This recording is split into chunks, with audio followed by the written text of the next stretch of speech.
What if I told you there was a saxophonist who religiously practices for 3 hours every day and has done for 40 years, including countless transcriptions of Coltrane, Dexter Gordon, Grover Washington Jr. and various up-and-coming young players, and this saxophonist is one of the biggest selling music artists of all time, not just saxophonists, music artists, with over 75 million record sales and 1.6 million Spotify monthly listeners.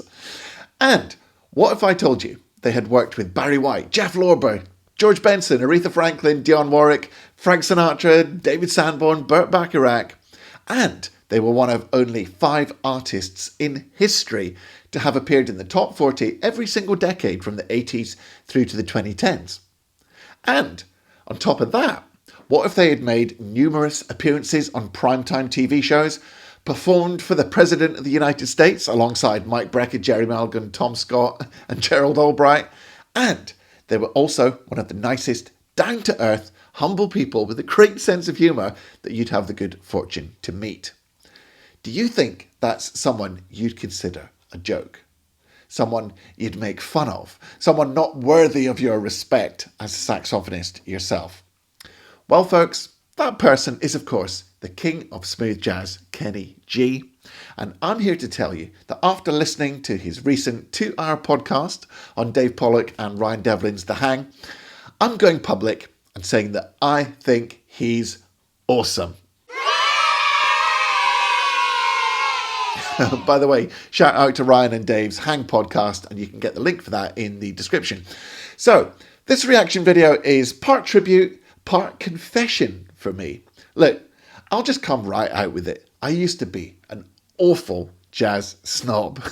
I was going to say when I was younger, and yeah, that's definitely true, but if I'm honest, also until relatively recently. In fact, I'm pretty ashamed about my attitude even 10 years ago, by which point I should definitely have been more mature and open-minded enough to know a lot better. I was 100% that jazz snob who would diss Kenny G for being too cheesy or whatever, but since I finally got over myself, I can see just what a dumb mindset I had. It's kind of like Kenny G himself says. There's lots of room for everything. There's room for any kind of playing. There is room for everything. And you know who was never bothered about snotty upstarts like me putting him down? Kenny G. He was always wide open, just doing his thing and making his music the way he heard it, with sincerity and passion. He didn't care if it was to everyone's taste. He was just making the music he felt. And millions of people loved it. In fact, this is what he said when the guys asked him if the criticisms of the Jazz Police affected him. No, it never affected me. Not for 1 second, which is good because I saved myself a lot of the anxiety. Yeah. A lot. Because, you know, if I would have listened to some of the things that I read about me by some of the quote Jazz Police, whoever they are, you know, I probably would have maybe I would have tried to play differently.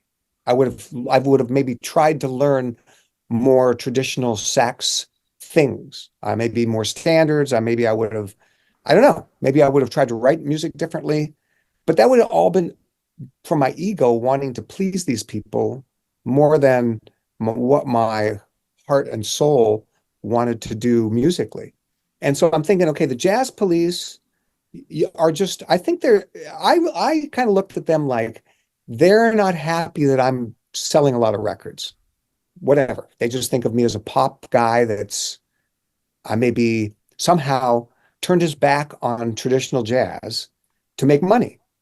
I mean, that was kind of the philosophy. And my answer to that is, if I was only that smart, I mean, there's no way to do that. There's no way to do that. What I did was I played music that sounded good to me, and I played the notes that sounded good to me in the way that sounded good to me. And lucky for me, there's a lot of people in the world that decided that they liked that. I'm good. I'm cool. I'm happy with what I'm doing. Yeah. Now, if I tried to please you, I would have to change everything just because of that. And that's a head trip. And I don't think that's the way we should be making our music. But it wasn't only punters around the world who love his music. How many of us would love to get an endorsement of our playing by someone like George Benson or Miles Davis? When I opened up for Miles Davis for, many, many gigs. So I was there playing to his audience who thought I was great. I watched his show many, many times. And one night we were playing at Lincoln Center at wherever the big concert hall. And in between sets, he comes into my dressing room and he tells me that he likes my song Songbird, that big song that I had back then. And he goes, hey, he was something like, hey man, that song you played that the ladies like, I like it. Sounds great, man. Keep doing it. Something like that. That's him talking to me. So Wow. I'm thinking, okay, so there's a jazz critic that writes in a paper that doesn't really like what I'm doing and wants to just trash me on paper. But yet there's Miles Davis, who is on, he's like royalty, right? He comes in, he tells me that's what I'm playing. Okay, so let me see, what should I listen to? And everybody in my organization knows when I'm practicing, leave me alone. So there's a knock on the door and I'm pissed that somebody's knocking at my door. So I'm kind of answer it rudely and I open the door and it's George Benson. And I'm like, immediately the frown went to a smile. George, he goes, hey, brother, hey, man, I just want to come in and rap with you or something, whatever he says. And he comes in and he's got a glass of wine. He starts telling me that between me and Coltrane, this is him talking. I'm not, that we're like the best soprano sax he's ever heard in his life.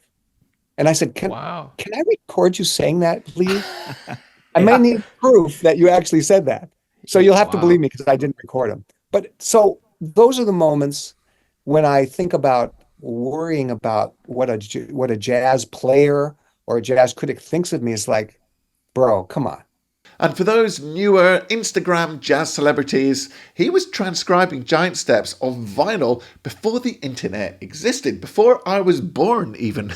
So it's not like he doesn't know his classic jazz and bebop, he just chooses to play his own style. But what I did was I listened. So when I listened to a John Coltrane solo, like before people had transcribed giant steps and handed it to the young students on a silver platter like it is today, I wrote out all those notes, listening with my ears, and I could play that. And I thought, well, that's a nice exercise. For me, it was an exercise, but it didn't do anything for me in terms of what I wanted to do with my sound and my creativity.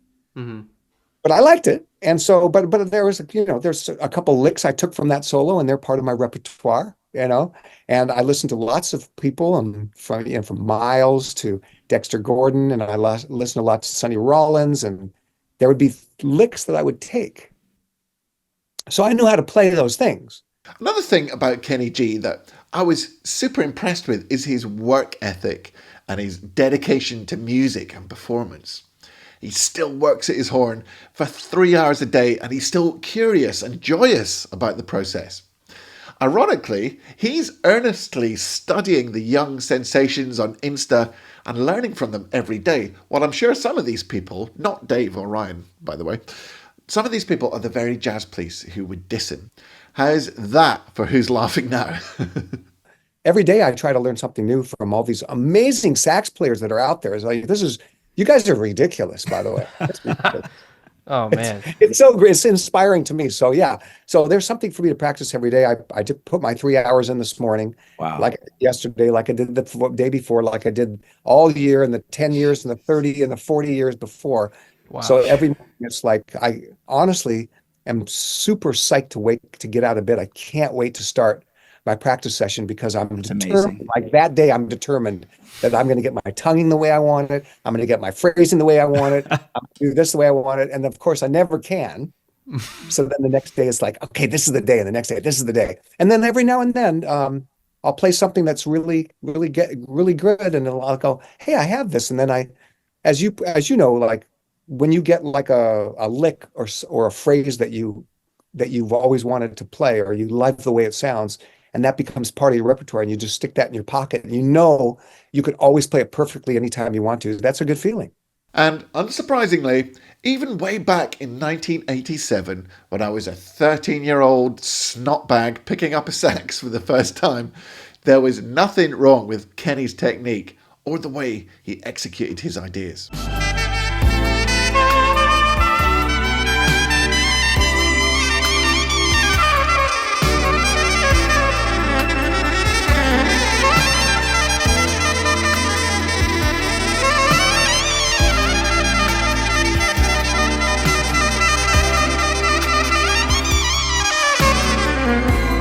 Hey, I'm no Kenny G, but I've got something I know will really help your playing. It's my free gift to you, and I call it my Saxophone Success Masterclass. It's a free sax lesson packed full of information to instantly help you up your game. Just click the link in the description, fill in your email, and by the wonders of modern technology, you'll get instant access to the lesson. Hope you enjoy it. Anyway, getting back to Kenny G again, here's something that struck me throughout this interview. For one of the biggest music artists of all time, and we're talking on the same level of record sales as Bob Marley, The Weeknd, Nirvana, Aretha Franklin, or Robbie Williams, huge stars, huge. Kenny G is so refreshingly down to earth. He's approachable and open. He's got an incredible sense of humour and he doesn't take himself too seriously. And most endearingly, he's genuinely interested in Dave and Ryan in the interview and frequently asks them questions. I just struggled to see this happening with other music stars at this level. They probably wouldn't even have taken the interview, mind you. So what, now you guys had wedding gigs where you just hated them, or Ryan, you have your own coffee line right now, I hear, right? I do. Yes. And how is that? How did that come about? I'm curious. Ryan, I know you teach. Do you teach, Dave, as well? Yeah, I do. So when you teach your students, how do you guys go about teaching, and how do you, like, what do you tell them to work on? I'm curious about that. There's a lot more I could say because this is a 2-hour interview full of gold. But the final thing I wanted to share is that as well as his dedicated and inclusive practice regime, Kenny also has an awesome attitude towards every single performance. No matter what the gig is, he gives it everything he's got. And he's always striving to be the very best player and artist he possibly can be. He's pretty inspirational. It's like every gig to me, every single gig is as if I'm at Carnegie Hall and my career depends on how I play that night. If I'm playing a wedding, it's the same exact feeling. If I'm playing in a hotel room with 4 people, it's the same feeling. The key to the whole thing is just dedicate yourself to doing the best that you can do in the way that you want to play. Just be your best, and the opportunities will happen. I have not seen the world turn its back on greatness. It can turn its back on good, pretty good, really good, pretty good. You know, you're really good. There's a lot of really good out there. But let's get phenomenal. Let's get great at whatever it is that you're doing. And the world will just go, okay, here's the door, open, come right this way, please. And I believe that. So when people say, like, what's the secret? The secret is just get great. Just get great. So there you go. I was super impressed with Kenny G and a lot embarrassed about my previous small-minded thinking. I guess I should state for the record as well, just as Kenny says he wasn't a big fan of Miles' music when he was on the same bill as him, I'm not the greatest fan of the style of Kenny G's music. I can't say it's my genre of choice, but who cares, right? It doesn't mean we should put anyone down for the music they choose to make, which, by the way, is impacted and moved millions of people across the globe. In fact, in a sort of Back to the Future style scenario, Ryan even points out that he wouldn't even be alive if it wasn't for Kenny G's music, as his saxophonist dad had got together with his mum by his dad romantically serenading her with a Kenny G song from the street. So, if you're a Jazz Police Kenny G hater, I invite you to take a step back and just see the big picture. Let's all just respect each other's unique talents, even if it's not to your taste. We're all saxophonists, we all love the instrument, and we all love music. So remember, one more time, you can get my free Saxophone Success Masterclass using the link in the description. And make sure you go and check out the Hang podcast, link in the description, as well as Dave Pollock and Ryan Devlin's online worlds. Like I say, I'll include links to all their stuff, as well as the full podcast, of course, in the description. Anyway, until next time, make sure that you practice hard like Kenny, practice smart, and enjoy your music.